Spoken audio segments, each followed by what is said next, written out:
Welcome to my channel.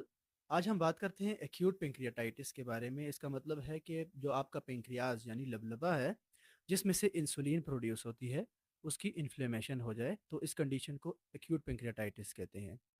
अब acute pancreatitis वाले patients mostly हमारे पास इमरजेंसी में आते हैं।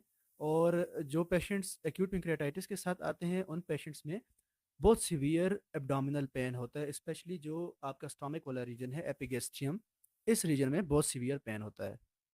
अब ये पेन जो होता है ये बैक की तरफ रेडिएट भी कर रहा होता है, और इसके साथ साथ पेशेंट को नोज़िया, वॉमिटिंग, इस तरह के फीचर्स हो सकते हैं, और इवन कॉन्स्टिपेशन भी हो सकती है।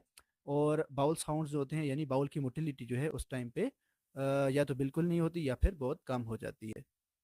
अब एक्यूट पेंक्रियाटाइटिस एक लाइफ थ्रेटनिंग कंडीशन भी हो सकती है। ये पेशेंट अपनी कंप्लेंट इस तरह से बताता है कि उसको सिवियर एपिगेस्ट्रिक पेन है जो कि चलने फिरने के साथ ज़्यादा हो रहा है, लेटने के साथ भी ज़्यादा हो रहा है, लेकिन बैठे हुए या फिर आगे लीन फॉरवर्ड हुए तो उस तरह पेशेंट का पेन इम्प्रूव हो जाता है। अब ऐसे पेशेंट का हमने, जो पेंक्रियाज होता है उसके अंदर एक एंजाइम होता है एमाइलेज, और एक और एंजाइम लाइपेज। हमने इन दोनों एंजाइम्स के लेवल्स चेक करने हैं, क्योंकि जब पेंक्रियाज की इन्फ्लेमेशन होगी तो ये एंजाइम्स ज़्यादा रिलीज होंगे, तो उनके लेवल्स हाई होंगे। तो इन एंजाइम्स के लेवल्स को चेक करके हम अपना डायग्नोसिस बना सकते हैं कि इस पेशेंट को एक्यूट पेंक्रियाटाइटिस हो सकता है। अब जो एक्यूट पेंक्रियाटाइटिस है ये खतरनाक क्यों होता है? क्योंकि इसकी वजह से बॉडी के अंदर से फ्लूइड कम होना शुरू हो जाता है। दूसरा, इसकी वजह से क्या होता है कि जब फ्लूइड कम होता है तो आप इसको पेशेंट को फ्लूइड्स देते हैं, आईवी फ्लूइड्स देते हैं। अगर किसी ने इन आईवी फ्लूइड्स को बहुत ज़्यादा पेशेंट की जो रिक्वायरमेंट थी उससे ज़्यादा दे दिया, उसकी वजह से एक्यूट रिस्पायरेटरी डिस्ट्रेस सिंड्रोम हो सकता है, यानी लंग्स के ऊपर फ्लूइड एकमुलेट हो जाएगा, जिसकी वजह से patient shortness of breath develop कर सकता है। वैसे भी सेप्सिस की एक कॉम्प्लिकेशन हो सकती है एक्यूट रिस्पायरेटरी डिस्ट्रेस सिंड्रोम। इसके अलावा इस पेंक्रियाज के अंदर जो है जब जो एंजाइम्स होते हैं वो रिलीज होंगे तो हमारी बॉडी के अंदर जो फैट होता है, स्पेशली एब्डोमेन के अंदर, उस फैट को भी ये मेटाबॉलिज्म उसका भी शुरू हो जाएगा। उसकी वजह से क्या होगा कि वहाँ पर कैल्सिफिकेशन होना स्टार्ट हो जाती है, इसको हम कहते हैं सिपोनिफिकेशन। और बॉडी में से कैल्शियम की कमी होना शुरू हो जाती है। जब बॉडी में से कैल्शियम कम होगा तो इसकी वजह से टेटनी हो सकता है, कार्डियक रिदम डिस्टर्ब हो सकता है। और जो पेशेंट होता है इसमें हमने सीरम कैल्शियम कराना है लाजमी, क्योंकि सीरम कैल्शियम की कमी की वजह से लाइफ थ्रेटनिंग लेरिंगियल स्पाज्म हो सकते हैं, यानी जो यहाँ पर हमारा लेरिंग्स है इसके अंदर जो मसल्स हैं उनके अंदर स्पाज्म हो सकते हैं और सांस का मसला भी हो सकता है।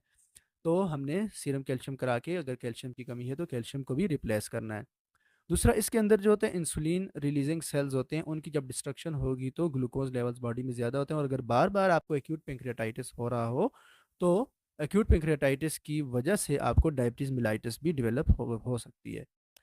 इसके अलावा अगर हम बात करें इसकी जो कॉजेज़ हैं, मतलब जो ज़्यादातर कॉमन कॉजेज़ हैं उनमें, जो हमारे कंट्रीज़ हैं पाकिस्तान या बाकी मुस्लिम कंट्रीज़, इनमें गाल स्टोन्स होते हैं। गाल स्टोन्स जो आपके जो गाल ब्लैडर है उसके अंदर होते हैं, और उसके आगे से एक नाली नीचे आ रही होती है जो पेंक्रियाज की नाली के साथ ओपन हो रही होती है आपकी छोटी आंत में। तो इसके अंदर अगर स्टोन आएगा और वो पेंक्रियाटिक डक्ट को ऑब्स्ट्रक्ट करेगा तो उसकी वजह से भी एक्यूट पेंक्रियाटाइटिस हो सकता है। इसके अलावा यूरोपियन कंट्रीज़ में जो लोग अल्कोहल का ज़्यादा इस्तेमाल करते हैं, तो अल्कोहल की कंजम्पशन की वजह से भी एक्यूट पेंक्रियाटाइटिस हो सकता है।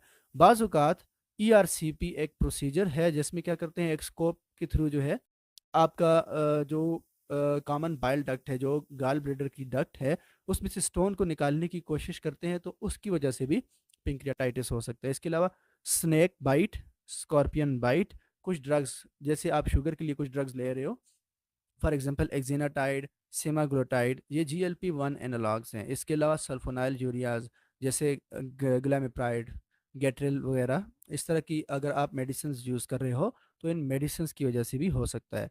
स्पेशली मोटे लोगों में इसका रिस्क बहुत ज़्यादा होता है, अगर उनमें ट्राइग्लाइसराइड लेवल्स बहुत ज़्यादा हैं तो भी वो एक काज है कि एक्यूट पेंक्रियाटाइटिस आप में हो सकता है। कॉफ़ी की कंजम्पशन अगर की जाए, और जो लिपिड लोअरिंग ड्रग्स हैं, जैसे कि हम फालिज वाले मरीज़ों में या फिर दिल वाले मरीज़ों में स्टेटिन्स देते हैं जो कि कोलेस्ट्रॉल के लेवल्स को लो करती हैं, तो ये ड्रग्स जो हैं सेफ्टी प्रोवाइड करती हैं फॉर एक्यूट पेंक्रियाटाइटिस। आपने मैनेज कैसे करना है पेशेंट को? ये एक लाइफ थ्रेटनिंग कंडीशन हो सकती है, इसलिए आपने लाज़मी पेशेंट को एडमिट करना है। और पेशेंट का जब आपने एडमिशन कर लिया तो आपने असेस करना है कि पेशेंट की टैकीकार्डिया यानी दिल की धड़कन बहुत ज़्यादा तेज़ तो नहीं है, फ्लूइड डेफिसिट बहुत ज़्यादा तो नहीं है, किडनीज़ यूरिन प्रोड्यूस कर रहे हैं या नहीं, क्योंकि किडनीज़ को जब फ्लूइड कम जाएगा तो किडनीज़ शट डाउन हो सकते हैं, जिसको हम एक्यूट किडनी इंजरी कहते हैं। तो आपने इन चीज़ों को लाज़मी असेस करना है। फिर उसके बाद जो है आपने जो मेन ट्रीटमेंट होता है इसका, आपने पेशेंट को एनपीओ करा देना है ताकि पेंक्रियाज़ को रेस्ट मिल जाए। और फिर आपने फ्लूइड्स स्टार्ट कर लेने हैं।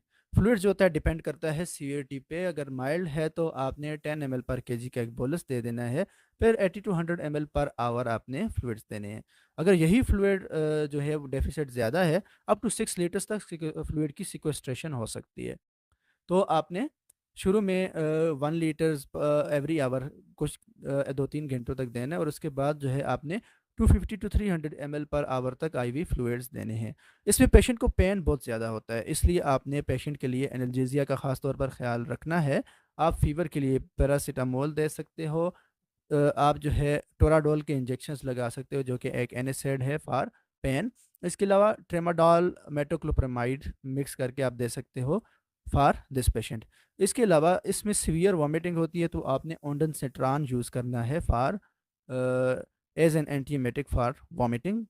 तो आपने तीसरे दिन लाजमी सीटी स्कैन कराना है, क्योंकि पेंक्रियाज के अंदर नेक्रोसिस हो सकती है। तो पेंक्रियाज के अंदर जो नेक्रोसिस है उसके लिए आपने सीटी कराया, और सर्जरी वालों को आपने इन्वॉल्व करना है, ताकि अगर इन नेक्रोसिस है तो या तो उसकी नेक्रोसेक्टमी कर लें या फिर फाइन नीडल एस्पायरेशन करके उसमें से नेक्रोटिक मटेरियल को रिमूव कर दें। अब इसकी जो कॉम्प्लिकेशंस डेवलप हो सकती है, मैंने आपको बताया कि एक्यूट रिस्पायरेटरी डिस्ट्रेस सिंड्रोम हो सकता है, जिसमें सांस का मसला पेशेंट को शुरू हो जाता है। इसके अलावा एक्यूट किडनी इंजरी हो सकता है, और ये इसकी वजह से हाइपोकैल्सीमिया यानी कैल्शियम के लेवल्स बॉडी में लीथल हद तक कम हो सकते हैं। इसके अलावा जो एक्यूट पेंक्रियाटाइटिस है, इसकी वजह से पेंक्रियाज में बाद में एब्सेसेस बन सकती हैं, सीडोसिस्ट बन सकता है। जो पेंक्रियाज के साइड पे कैविटी बन जाती है, उसके अंदर पेंक्रियाटिक फ्लूइड वगैरह अक्मुलेट होना शुरू हो जाते हैं, इसको हम सीडोसिस्ट कहते हैं। इसके अलावा बहुत सारी और कॉम्प्लिकेशंस होती हो सकती हैं, और हम इसकी जो सीवियरिटी की क्राइटेरिया है, रेंसन क्राइटेरिया, वो अप्लाई करते हैं। अगर इसका स्कोर जो है 6 टू 7 या इससे ज़्यादा हो, तो इसका मतलब है कि मोर्टेलिटी बहुत हाई है। सो उम्मीद है कि आपको एक्यूट पेंक्रियाटाइटिस की समझ आ गई होगी। अगर आपको मेरी वीडियो अच्छी लगे तो मेरे वीडियो को लाइक करें और चैनल को सब्सक्राइब करें। शुक्रिया।